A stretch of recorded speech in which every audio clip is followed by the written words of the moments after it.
Richard Nixon watched election returns from a suite in a New York hotel. Key campaign aides were with him. He watched until assured he had won, slept briefly, visited his family in their nearby suite, waited for a word from Humphrey, and then, shortly after noon, went to the hotel ballroom where a crowd of newsmen and several hundred party workers had waited. Ladies and gentlemen, I didn't realize so many of you would stay up so late. I want to express first my grateful appreciation to all of those in this room, but more than that, through the medium of television and radio, the thousands, and I understand millions across the country who work for our cause.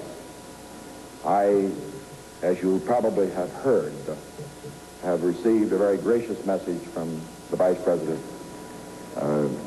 congratulating me for winning the election. I have also had a telephone conversation with him, and I thought I might share with you and also our television audience some of the thoughts that I expressed to him in that telephone conversation. I congratulated him for his gallant and courageous fight against great odds. I admire a fighter, and he proved himself to be one. He never gave up, and he gave us a good fight. I also told him that as he finished this campaign, that I know exactly how he felt.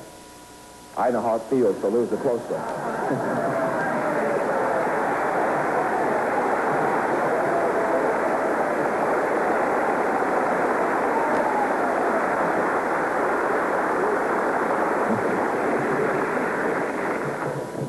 Having lost a close one 8 years ago and having won a close one this year, I can say this: winning's a lot more fun.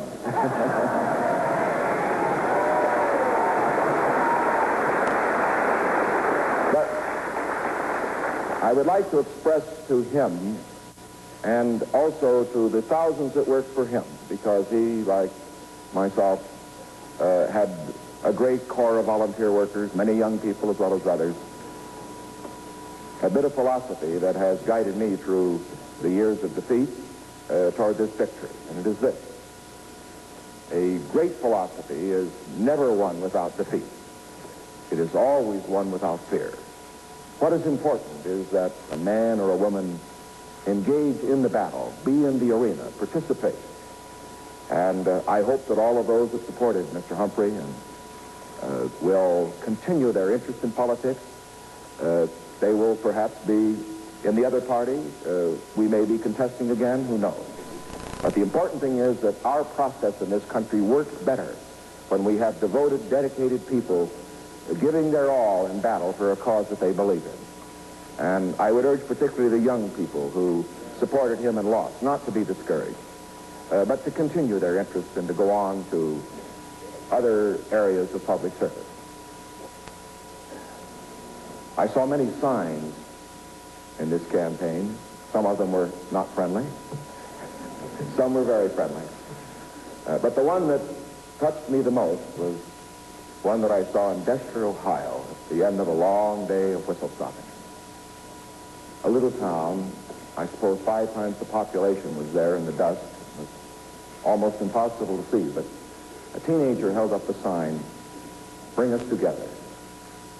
And that will be the great objective of this administration at the outset, to bring the American people together. This will be an open administration, open to new ideas, open to men and women of both parties, open to the critics as well as those who support us. We want to bridge the generation gap. We want to bridge the gap between the races. We want to bring America together. And I am confident that this task is one that we can undertake and one in which we will be successful. Now, I think all of you probably wondered how I felt about winning the election, and naturally in my press conferences I always gave the appearance of complete optimism. We were going to win. That is what you have to say. But I want all of you to know that there are moments when we have doubts. And all of us had doubts, but there was one member of our family, I learned, that had no doubts at all. Because immediately after we saw the final return this morning at 9:30 or so on television that the Illinois votes were now considered to be in our column. My daughter Julie asked me to come into her room, that she had a present for me that she had made and worked on all the time during these trips that she was taking across the country. And as you see this present, you will see she never had any doubt at all. Here it is.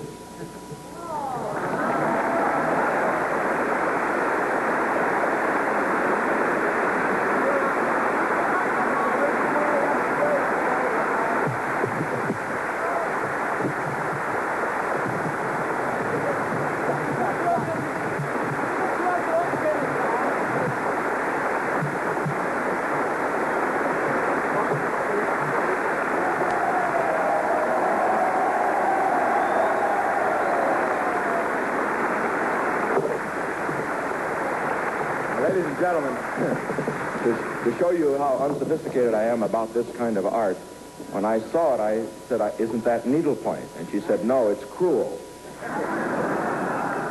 But it's the kindest thing that I've had happen, even though it's cruel. Thank you.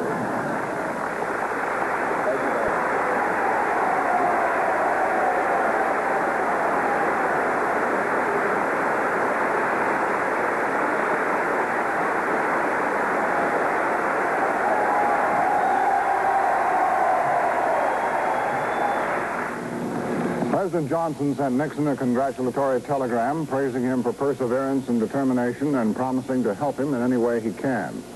The president also sent a telegram to Humphrey congratulating him on a brave, enlightened, and vigorous campaign. Nixon set out this afternoon for a few days' rest at Key Biscayne, Florida, and on the way there he planned to visit former President Eisenhower at Walter Reed Army Medical Center near Washington.